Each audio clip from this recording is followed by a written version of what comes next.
Aliens and Angels is my 18th book, and the difference this time is that it's a collection of stories, 3 stories, all for Christmas. People often ask me what age group it's aimed at, and I would hope that because of the larger print, because the stories are short, and because there are lots of pictures, a child as young as 5 or 6 might enjoy it, especially if an adult read it with them. But I also hope that adults will enjoy these stories too, because I always like my stories to go deep.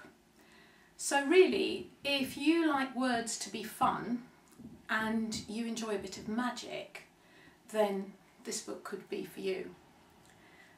The first story was actually written for a crib service at the church I go to in Berkhamsted, which is called All Saints.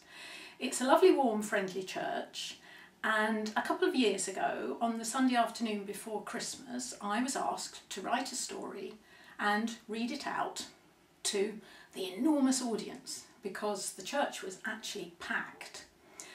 And there was a lovely Christmassy atmosphere, and I wrote a story called Not Without a Carrot. It's about a very stubborn donkey called Trouble, who won't do anything without a carrot as a reward or an incentive. And I wrote the story to have a chorus so that the audience could participate, and at certain points in the story when I held up a carrot, they all chorused, "Not without a carrot." So that was the beginning of this book, and that's primarily a funny story, but I decided that that story could become a book if I wrote a couple of others to go with it. And the story from which the book gets its title is Aliens and Angels. I'm going to show you a picture of Robbie, my hero, at the very beginning of the story, before he gets his hair cut.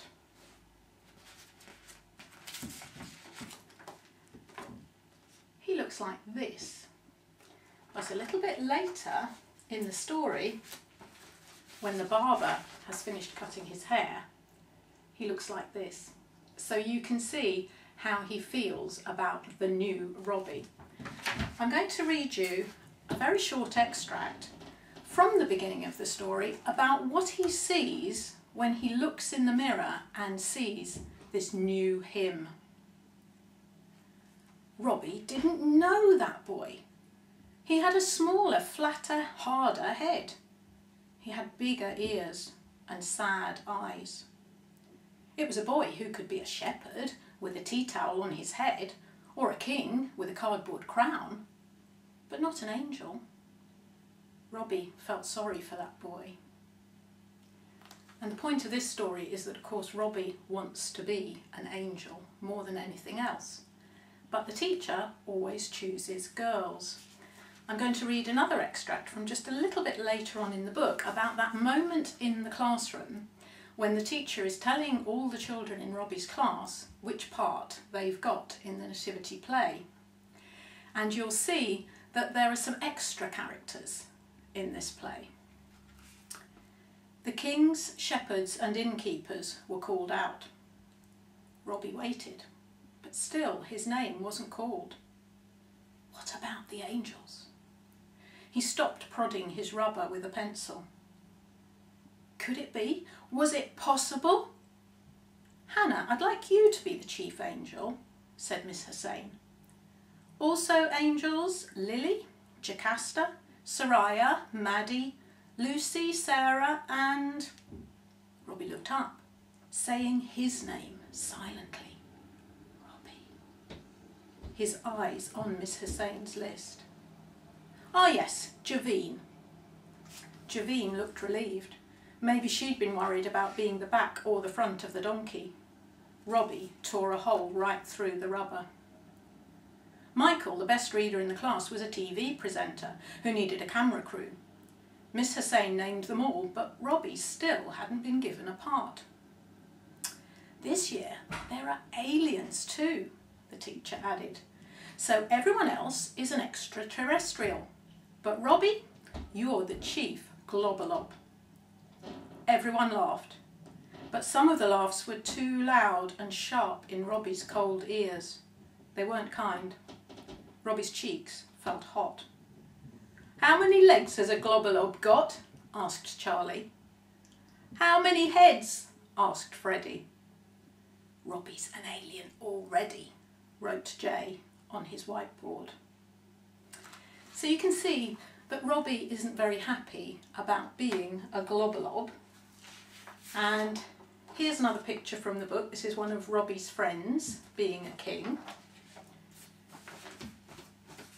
Here's someone with a tea towel over his head for a shepherd's headdress. And here's an angel, but as you can probably see, that's a girl. And here is Robbie as a spotty, hopping globalob, the chief globalob, but you can see how fed up he is. So that's a little taster of the first story. Some people have said it's beautiful, and I hope so, because that's all right by me. The second story, as I've already told you, is about this donkey, Trouble the donkey who won't do anything without a carrot. Now you can see that this drawing has been done for me by a child, by somebody at Victoria School. And in fact, a whole class of children at Victoria School were kind enough earlier in the year to produce some illustrations for my story. So here's a carrot, a lovely, juicy, delicious carrot, the sort that Trouble absolutely adores. And here's a well, the kind of well that Trouble's master might want her to go to fetch water, the kind of well that Trouble will not go to, except with a carrot. So I'm going to read a short extract from Not Without a Carrot, which shows you just how stubborn Trouble can be, and maybe when we get to the chorus you'd like to join in. Trouble the donkey loved carrots. She was crazy about carrots. She daydreamed of carrots. She dreamed of them too. She'd do anything for a carrot. As long as she had a carrot to look forward to, she was no trouble at all. But there was a reason why Trouble's master called her Trouble, not Dusty or Starlight or Pebble. If Jacob wanted a job done and he'd run out of carrots, he had no chance. He could sweet talk Trouble, but she'd shake her head. He could tickle her chin, but she wouldn't budge.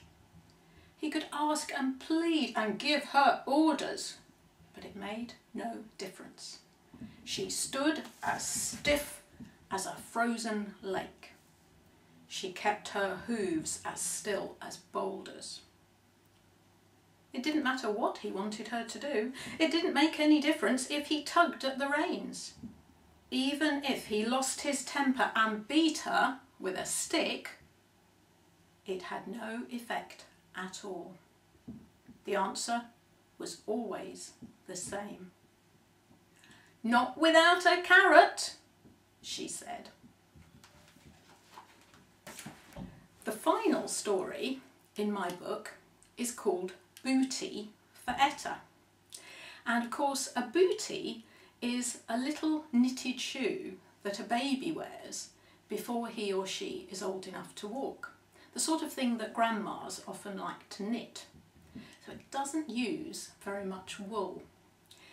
In my story, a little girl called Etta wakes up on Christmas morning and everything's wrong. She's not at home, her mummy isn't there, her daddy isn't there, but it's Christmas Day and it just doesn't feel right at all. So it's a very sad beginning to my story.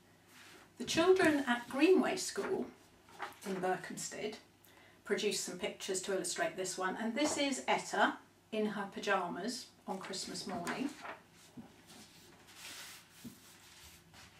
I'll read a little bit more before I show you the next picture, because you will wonder what Bootee actually is. Bootee for Etta? It's a strange title for a story, but soon you'll begin to understand, because on Christmas morning, Etta opens a cracker. Something falls out. It's a little box, very, very tiny, and she's not sure what could be in it. But later on, she goes up to the bedroom all on her own and finds out. Etta opened the box. For a moment, she thought it was filled by a fluffy ball of cotton wool. Then she heard a bleat, and a tiny white head lifted up and leaned over the edge of the box. Black eyes, the size of full stops, gleamed at her. 4 tiny legs sprang up. They were no thicker than wool, but they were strong enough to scramble. The tiny white animal jumped out of the box into the palm of Etta's hand. It was a lamb, just like Jumper, but this lamb was no bigger than the bobble around Etta's ponytail. Etta was afraid to stroke his woolly head in case her finger felt like a tree crashing down on it. The lamb might be woolly like Jumper, but she didn't suppose he was wearing enough wool to knit a sock, except for a baby. "Hello, Bootee," she said, and smiled, because the lamb was a beauty too. "Happy Christmas." So my story begins, sadly, with a grassy box that contains a tiny lamb. But there are other boxes in the story, and different people find different things in those boxes.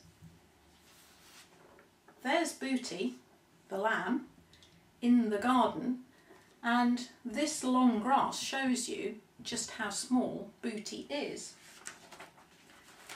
And here is another box. This one appears much later in the story, and in fact Etta's dad is on a plane when he finds this box on the tray with his breakfast things. It's golden, it's shiny, but what's inside? So I've told you a little bit about my story, Aliens for Angels, my book of 3 stories in fact. I hope you think they sound fun. They've all got a very different, distinctive flavour, and different people who've read the book all seem to have a different favourite. I could tell you which one I like best, but I think I'd rather say that I think the stories will make you laugh, cry, possibly, and cheer. And I think one of the stories will make you laugh more. One of the stories is most likely to make you cry, and one of the stories will definitely get you cheering. I'm going to be signing my book at Waterstones in Berkhamsted after school on Wednesday the 27th of November. I'm also going to be signing it at the Way In, which is the bookshop at the back of the post office on Berkhamsted High Street, on Saturday the 23rd of November from 11 till 1. I hope you might be able to come to one of those signings, but I'll also be selling the book after school, and I'll be having a sign-in at my own home. If you're interested in coming to that on Saturday the 30th of November, you would be very, very welcome, and you can find out details on my website. So that's really all I want to say to you about Aliens and Angels, but I will be leaving a poster at your school today, and I thought I'd just point out a couple of things on the poster that you might not have noticed. So, here it is, and you can probably see that this little curly-haired girl and the tomboy dressed as Robin Hood are me, young Sue Hampton.